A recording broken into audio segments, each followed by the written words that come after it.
Biographie de Carlos Castaneda. Il a écrit 12 livres autobiographiques, qui racontent son expérience de la sorcellerie sous la conduite du sorcier toltèque Yaqui Don Juan Matu. Ces livres relatent non seulement des éléments autobiographiques, mais constituent le vecteur de l'enseignement chamanique de la tradition toltèque. À l'écoute de son maître, Carlos Castaneda prend note de la leçon initiatique de la culture yaqui. Ces ouvrages connaissant un immense succès, furent l'occasion d'une universalisation de la pensée chamanique. Cependant, le langage éminemment symbolique du chaman toltèque reste particulièrement métaphorique, et l'ethnologue ne sut en déceler ni la structure, ni le système qui en fonde l'ontologie. Depuis le milieu des années 1980, Carlos Castaneda a transmis un aspect de la connaissance des chamans du Mexique ancien jusque-là inconnu, les passes magiques. La propre vie de Castaneda est mal connue, celui-ci l'ayant entouré, à dessein sans doute, d'une aura de mystère. Les mystères Castaneda. Mystère sur ses origines. Il a prétendu être né à Sao Paulo, au Brésil en 1931, avoir passé la plus grande partie du début de sa vie en Argentine, avant de se rendre aux États-Unis pour suivre des études d'anthropologie. En fait, les documents du Bureau de l'immigration disent qu'il est né à Cajamarca, au Pérou. Sa mère meurt lorsqu'il a 22 ans et son père, César Arana Buringaray, est joaillier. Lui-même suit des cours à l'Académie des Beaux-Arts de Lima, puis se lance dans les arts plastiques. Il affirme avoir quitté son pays pour la Californie, afin de fuir une Chinoise qui fumait de l'opium. Il a obtenu un doctorat en anthropologie à l'Université de Los Angeles en 1970. Mystère sur son existence. Innombrables, les personnes qui ont essayé de rencontrer Castaneda. Adresse inconnue, entourage cloisonné, photos interdites, il existe de lui quelques photos et dessins, dont l'authenticité est toujours mise en doute. Comment aurait-il pu en être autrement, puisqu'un guerrier est censé être inaccessible? Quelques très rares interviews, minutieusement orchestrées, dont le but fut moins le projecteur sur le personnage que la clarification de la doctrine. On essaie alors de l'atteindre par son plan métaphysique, voir Véronique Skałęska, Rendez-vous sorcier avec Carlos Castaneda. Castaneda restera toute sa vie un fantôme. Mystère sur sa mort. Castaneda est mort le 27 avril 1998, dire à la presse. Pour préciser plus tard, autour du 27 avril 1998 minutes. Une incertitude de 3 jours, un corps qui a disparu, et qu'on finit par retrouver, véritable épisode d'X-Files. Le tout annoncé officiellement le 19 juin 1998, un mois et demi plus tard. Un fils entre en scène et serait à l'origine du blackout pour raison testamentaire. Entre-temps, dans la plus grande discrétion et à l'étonnement général, le corps est incinéré, et ses cendres se sont dispersées au-dessus du désert mexicain. Le Los Angeles Times dira qu'il est mort comme il vivait dans le calme, le secret et le mystère. Œuvre. Dans ses ouvrages, Carlos Castaneda fait le récit de son initiation par Don Juan Matu au concept des chamans du Mexique ancien. Il passa plus de 10 ans en compagnie du sorcier et de son clan, constitué et domé de femmes tous impliquées entièrement, dans la quête d'un but abstrait défini par les voyants de leur lignée, la liberté absolue ou la possibilité de conserver intacte leur conscience dans l'au-delà. Carlos Castaneda décrit son immersion dans le monde de Don Juan sur une période de plus de 10 ans, période qui trouva son paroxysme dramatique au moment où Don Juan Matu et son clan décidèrent de quitter ce monde, laissant derrière eux une nouvelle génération d'apprentis, à leur tour entièrement impliqués dans la quête de la liberté absolue. Le travail de Carlos Castaneda pour reconstituer la connaissance issue des chamans du Mexique ancien, lui prit plus de 10 ans. Le résultat de cet effort de reconstitution et de clarification, est à présent connu sous 2 formes, ses ouvrages et la pratique de la tenségrité. Ces ouvrages font état d'une philosophie, voire ci-dessous, dont l'objet est la quête de la connaissance, déterminisme d'ordre ésotérique, qui apporterait aux sorciers des pouvoirs inconnus au commun des mortels, dont à terme celui de l'immortalité. À la fin de son apprentissage, et conformément à une très antique tradition, consécration qui confirmait la réussite des adeptes, Castaneda doit sauter dans un ravin, selon la trame de l'enseignement du Nagal, si tu n'as pas réussi à assembler un autre monde avant d'arriver au fond, tu es mort. Dans le courant des années 1980, Carlos Castaneda et ses collègues, tous apprentis de Don Juan Matu, décidèrent de diffuser, pour quiconque était sincèrement intéressé, un des pans de la connaissance des chamans, les passes magiques. Selon Carlos Castaneda, ces passes magiques sont la modernisation de mouvements découverts et développés par les chamans du Mexique ancien durant des milliers d'années. Ces mouvements furent regroupés par Carlos Castaneda sous le titre tenségrité, terme issu de l'architecture qui combine les mots tension et intégrité. À sa mort, un nombre important de sociétés commerciales ont revendiqué la légitimité d'enseigner la tenségrité. Le sujet est toujours en pleine polémique. Authenticité du récit. Une vaste polémique fait rage depuis des décennies sur l'authenticité du récit de Castaneda. Supposée être une autobiographie, et présentée comme telle, de nombreuses voix se sont élevées en criant à l'imposture. L'œuvre ne serait que le roman d'un écrivain facétieux, dont la seule qualité serait une imagination illimitée. Dans les années 1970, Castaneda, considéré comme le messie d'une nouvelle religion, est crédité, au moins en apparence, d'une œuvre naissante cautionnant l'usage des substances psychédéliques, à la manière d'Antonin Artaud, d'Aldous Huxley ou de Timothy Leary. Des charters entiers décollent vers cette nouvelle Mecque, le Mexique central, à la recherche de Don Juan, son maître à penser et inspirateur. Rien n'y fait, le pays est ratissé pendant des années, l'homme reste introuvable. Un témoignage de poids viendra alourdir cette présomption de farce. Une femme, se présentant comme l'ancienne compagne de Castaneda, viendra cautionner l'hypothèse de l'imposture. Castaneda, Margaret Runyan. Voyage magique avec Carlos Castaneda, Millenia Press, 1977. Analysé par certains spécialistes de la biographie de Castaneda, le témoignage de cette femme sera finalement considéré comme fébrile, contradictoire, et d'intérêt personnel, laissant la polémique dans son mystère. Il serait très long d'énumérer tous ses détracteurs, ainsi que tous ses défenseurs. Les éléments restent bel et bien invérifiables, de tous côtés. Les écoles relatives aux enseignements de Castaneda, notamment celles sur la tenségrité, ont proliféré après sa mort. Cette phase commerciale, certains tarifs pratiqués étaient astronomiques, accrédita à nouveau la thèse de l'imposture. Mais les défenseurs ont des arguments de poids, les stages ne furent qu'une récupération étrangère, à lucrativité assurée, non conforme à l'esprit de l'œuvre, car calquée sur un yoga américanisé. Le mystère sur l'authenticité du récit reste entier. Philosophie. L'œuvre comprend une philosophie très complexe incrustée dans le récit, et, pour une part importante, totalement inédite, argument majeur des défenseurs de l'authenticité du récit. Curieusement, elle représente une approche protéiforme du monde, qui pourrait tout aussi bien se laisser cataloguer en tant que religion, en tant que philosophie, en tant que métaphysique ou en tant qu'art de vivre. Son semblant syncrétique se désagrège à l'analyse, elle ne se réclame d'aucune religion ni philosophie existante, et pourtant, parmi les notions inédites et inconnues, elle rappelle de grands principes bien connus, souvent contradictoires, qu'elle semble parvenir à conjuguer, comme par exemple un nihilisme et un élitisme très nietzschéen au semblant incompatible avec une rédemption très chrétienne. Aspect nihiliste. L'univers est sans Dieu, vide, il n'est constitué que de champs d'énergie, originaires d'une unique source, métaphoriquement appelée aigle, dont la conscience humaine n'est qu'une infime émanation. La vie humaine n'est qu'un enrichissement de la conscience dévorée par l'aigle après la mort, voire également Saturne en mythologie grecque, et les notions de théosophie la vie est prêtée. Aspect de rédemption sous certaines conditions, très précises et parfaitement modélisables, l'homme peut échapper à son destin de voir sa conscience dévorée. Cette unique condition s'appelle vivre en guerrier, voire ci-après. Elle correspond à un mode de vie très rigoureux, qui consiste à accumuler une réserve énergétique suffisante pour offrir à l'aigle un placebo, le contourner et ainsi conserver sa conscience sur une durée pouvant être illimitée. Dans ce cas, le guerrier ne meurt pas.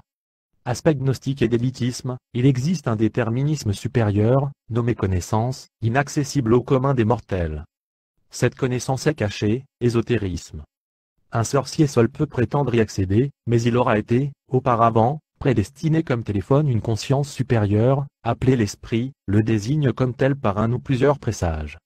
Seul un sorcier expérimenté, appelé Nagal, peut lire ses présages et reconnaître un futur apprenti.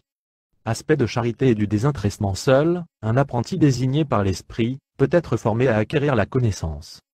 Toute autre formation est vaine, le Nagal mettrait en danger n'importe qui d'autre que le prétendant naturel, et se mettrait en danger lui-même, les énergies en jeu étant très élevées. Le Nagal est désintéressé, la rémunération n'a aucun sens, bien que cette prise en charge lui soit profitable au sens de la perfectibilité de sa voie de guerrier.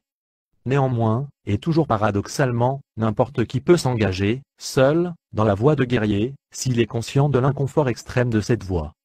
Aspect alchimique et hermétique. Bien que vide, l'univers est pourvu d'une substance neutre, impersonnelle. Elle n'a pas de volonté par elle-même, mais un sorcier peut la polariser avec son intention. Cette substance est appelée Nagal, homonyme du précédent, et va renvoyer, comme un miroir, l'image solidifiée appelée tonale. Comme en alchimie, la part mâle, sulfureuse, active, va féconder la part femelle, passive, mercurielle. C'est ainsi que les sorciers accomplissent ici-bas des actes prodigieux, des actes magiques. Aspect phénoménologique. La base de la sorcellerie est le mouvement du point d'assemblage. La constitution énergétique de l'univers peut se décomposer en un nombre quasi infini de filaments, ayant chacun conscience d'eux-mêmes. Le point d'assemblage permet de se connecter sur certains d'entre eux, créant ainsi notre perception du monde. La position du point d'assemblage d'un homme commun est sensiblement la même pour toute l'humanité. Un sorcier peut bouger ce point pour accéder à d'autres filaments habituellement inaccessibles. Sa perception du monde change, tout en restant parfaitement réelle, pratique nommée stopper le monde. Cet art s'appelle l'art de traquer, ou l'art de la folie contrôlée. À l'extrême, il peut même ne plus assembler les filaments de ce monde pour assembler celles d'un autre. Aspect dualiste, non dualiste et d'unité. L'œuvre de Castaneda se distingue par une polarité nagale-tonale, voire définition ci-dessus. Un homme normal ne connaît que le tonal, étant éduqué à cette perception, qui se stabilise à l'âge adulte pour devenir sa vision courante de l'univers. Un sorcier connaît l'existence du nagal, structure totalement indescriptible et complémentaire. Parviendrait-on à la décrire, elle deviendrait tonale, voire aussi le taoïsme. Même indescriptible, le nagal est un domaine expérimentalement tangible. Un sorcier ne privilégiera pas l'un au détriment de l'autre, mais s'efforcera d'unifier les deux, pour atteindre la totalité de soi-même. À noter que le dualisme conventionnel bien-mal, tout comme la moralité, n'a aucun sens chez Castaneda. Sur cet aspect l'œuvre s'apparente bien aux récits épiques orientaux, comme le Mahabharata, pour lesquels la notion de bien et de mal est inconnue. Aspect démonologique et de possession, l'enchevêtrement des structures énergétiques de l'univers occasionne des transferts très pénétrants. La conscience de l'homme se trouve violée en permanence par des incursions étrangères d'énergie, ressenties comme changements humoraux plus ou moins puissants, appelés êtres inorganiques, la plus virulente étant l'ombre, entité obscure capable de substituer sa conscience à la nôtre, pour exacerber le pire ennemi du sorcier, sa propre autocontemplation, et se nourrir de ses effets funestes. Certains sorciers parviennent à contrôler ces énergies étrangères, et en font leur allié. Même si l'alliance avec les êtres inorganiques est déconseillée, la composition avec eux est incontournable, car ce sont eux qui apportent l'énergie dont nous avons besoin. Ils agissent sur un homme normal, alors qu'il croit agir de sa propre volonté. Le sorcier, conscient de la présence furtive de l'énergie étrangère, la capte, mais conserve sa propre volonté. Ce procédé, consécration d'un homme de connaissance, est appelé l'ultime art de traquer. Aspect d'immanence et de déterminisme, bien que l'objectif du sorcier soit la liberté absolue, il n'en demeure pas moins que le travail visant à l'acquérir s'effectuera dans un ensemble de règles très précises, formant un tout homogène et cohérent appelé voie du guerrier, voire ci-après. En outre, cette voie présuppose la détermination d'un objectif, prenant impérativement en compte la nature du guerrier, c'est-à-dire l'ensemble de ses prédispositions. On notera la forte similitude avec toute la littérature orientale antique, notamment le Mahabharata, où le dharma, la nature d'un individu, constitue le principe fondateur. Castaneda nomme ce déterminisme la voie du cœur. Aspect divinatoire. Ayant acquis la capacité à bouger son point d'assemblage, un sorcier peut avoir le pouvoir de percevoir son environnement sous sa forme énergétique. Cette perception ne se fait pas avec les yeux, mais avec le corps, qui doit être, comme condition nécessaire, sans être suffisante, en excellente santé. Cet acte s'appelle voir. Par ce procédé, Don Juan arrive tout au long de la formation, à connaître l'état émotionnel de Castaneda, mais aussi les traces de son passé. Voir est utilisé par les sorciers, par simple focalisation, pour connaître des personnes ou groupes de personnes déterminées, des étapes d'histoire, reconnaître des lieux bénéfiques ou maléfiques, ressentir le danger ou l'aspect favorable d'une situation. À la fin de son apprentissage, Castaneda va voir les sorciers anciens, race totalement disparue, et va finir par les rejoindre malgré les avertissements répétés de Don Juan. Pragmatisme et voie du guerrier. La détermination de l'objectif. Il existe une phase très ingrate de l'apprentissage où l'élève n'est plus un homme commun, mais pas encore un sorcier. Il a dépassé les valeurs conventionnelles du monde, qui n'ont plus de sens pour lui, mais n'a pas encore atteint les prémices de la connaissance. Cette phase est pour lui particulièrement dangereuse et déroutante. Un guerrier sélectionne les éléments qui constituent son monde, car chacun des éléments constitue un bouclier. Les gens sont affairés à faire ce que les gens font, voilà leur bouclier. Maintenant, pour la première fois, tu n'es plus à l'abri dans ton ancien mode de vie, CFA Separate Reality. Il y a donc nécessité vitale d'assembler un nouvel ordre de valeurs. Ce processus, le guerrier va le trouver au sein de sa propre nature. Le processus des sorciers est donc de reboucher la trouée, dans laquelle s'engageait la mort dès son ouverture, par une réorganisation basée sur la voie qui a du cœur, afin d'éviter cette ouverture au néant. Un simple coup d'œil sur l'éternité qui se trouve à l'extérieur du cocon, suffit à perturber le confort que nous procure notre inventaire. la mélancolie qui en résulte peut engendrer la mort. L'objectif premier, en tant que réorganisation du bouclier, n'est que la protection indispensable, lorsque le sorcier considère le tonal, et désire le transcender. Il existe cependant, au-delà de cette réorganisation, un objectif ultime et irrationnel, inconcevable par représentation, mais dont l'acquisition est pourtant indispensable pour l'accession à la connaissance. Cet objectif, appelé noyau abstrait, est parti d'un patrimoine mythique. Expérimenter ce patrimoine est la seule façon de parvenir au but ultime des sorciers, le maniement de l'intention, domaine pour lequel la transmission orale était totalement inadaptée. On dit alors que le guerrier possède un objectif abstrait. Les déterminants de la voie du guerrier, la pierre angulaire de tout le système Castaneda, consistent en une gestion draconienne de sa propre énergie. L'ombre, le pire prédateur de l'univers, nous prête, à notre insu, sa conscience pour nous faire des actes destinés à exacerber notre auto-contemplation, qui va générer nos sursauts énergétiques dont se nourrira l'entité. La vie d'un individu normal consiste tristement à se vider de son énergie, toute sa vie dans des combats fallacieux, qui, comble de tout, pourront être faussement interprétés comme actes guerriers, par le biais de son auto-contemplation, qui sera le canal de cette fuite énergétique. On notera à ce sujet la similitude flagrante avec le Logion 101 de l'évangile de Saint Thomas. Le royaume du Père est pareil à une femme qui porte un vase plein de farine, et qui s'en va par un long chemin. L'anse du vase s'est brisée, la farine s'est répandue derrière elle, sur le chemin sans qu'elle le sache, et sans qu'elle sache y remédier. Lorsqu'elle est arrivée à sa maison, elle a posé le vase et elle a trouvé qu'il était vide. L'acte guerrier consiste en premier lieu à endiguer cette fuite énergétique, en considérant l'autocontemplation comme le pire ennemi. Les religions orientales stipulent que si un acte doit être parfait, il ne faut pas s'attacher au fruit de l'acte. L'originalité de Castaneda est d'en évoquer les raisons. Elles ne sont pas morales, mais pragmatiques.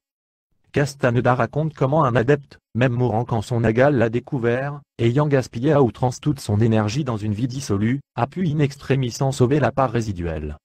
Le monde ambiant étant source de dispersion, le guerrier doit aborder ce monde en suivant des déterminants très précis. 1. Le processus de validation du consensus particulier. Le processus mis en place par Don Juan consistait à isoler des perceptions de la vie ordinaire pour établir des corrélations avec les états de conscience modifiés. La perception de la réalité ordinaire migre vers une perception spécifique et personnelle. Cette vision est nommée pour la circonstance stopper le monde. Ce mouvement vers le consensus particulier qui, à terme, permet l'abandon de la perception habituelle pour accéder aux fibres lumineuses habituellement, hors du champ couvert par le point d'assemblage. Les rapports à la drogue. Le premier livre de Castaneda, L'herbe du diable et la petite fumée, fait état d'une voie de connaissance nécessitant la consommation d'un certain nombre de drogues. L'idée était d'acquérir la maîtrise d'un stade donné de la voie en créant des rapports privilégiés avec l'allié le mieux à même d'enseigner sur le dit stade. L'allié, contenu dans la drogue, par exemple Datura inoxia ou Psilocybe mexicana, devenait momentanément professeur particulier. Les défenseurs de la consommation, modérée ou non, de substances psychédéliques, y ont immédiatement vu le nouveau messie de leur pratique, cautionnant par une doctrine extrêmement cohérente leur idée originale, l'absorption de drogue en vue d'une voie de libération. Timothy Leary avait eu raison, et Woodstock avait bien été pressenti comme une voie prometteuse. L'analyse approfondie de l'œuvre montre qu'il n'en est rien. Si la pierre angulaire de l'enseignement est le mouvement du point d'assemblage, il est aussi fait état de la prédisposition personnelle à cette fin. Certains sorciers, et notamment la plupart des sorcières, possèdent des capacités naturelles à effectuer ce mouvement. Castaneda a toujours été vu par son maître, Don Juan, comme étant bouché. La prise de drogue fut l'ultime recours pour lui faire bouger son point d'assemblage, quasi indélogeable, c'est-à-dire qu'il lui était impossible de sortir de la petite vision de son petit monde. Les substances psychédéliques ne lui furent administrées qu'en début de formation, et à titre exceptionnel, de façon à lui faire percevoir des potentialités qu'il ne pouvait imaginer, et encore moins accepter. Don Juan expliquait qu'elles étaient dangereuses pour le corps, et qu'une excellente santé du corps était indispensable, notamment pour voir. L'essentiel de la formation, c'est passer sans utilisation de drogue. La nécessité d'une parfaite lucidité est d'ailleurs soulignée tout au long de l'œuvre. Après cette phase psychotrope, l'accès à la conscience du côté gauche, non donné à l'état de conscience accru, atteint précédemment par la drogue, se fait par un coup dans le dos, donné par Don Juan. Pris comme tel, on apprendra par la suite que le dit coup ne l'aura jamais touché physiquement, et qu'il s'agissait en fait d'une secousse au corps énergétique. À un stade plus avancé de la formation, Castaneda finira par basculer du côté gauche sans aucune intervention extérieure.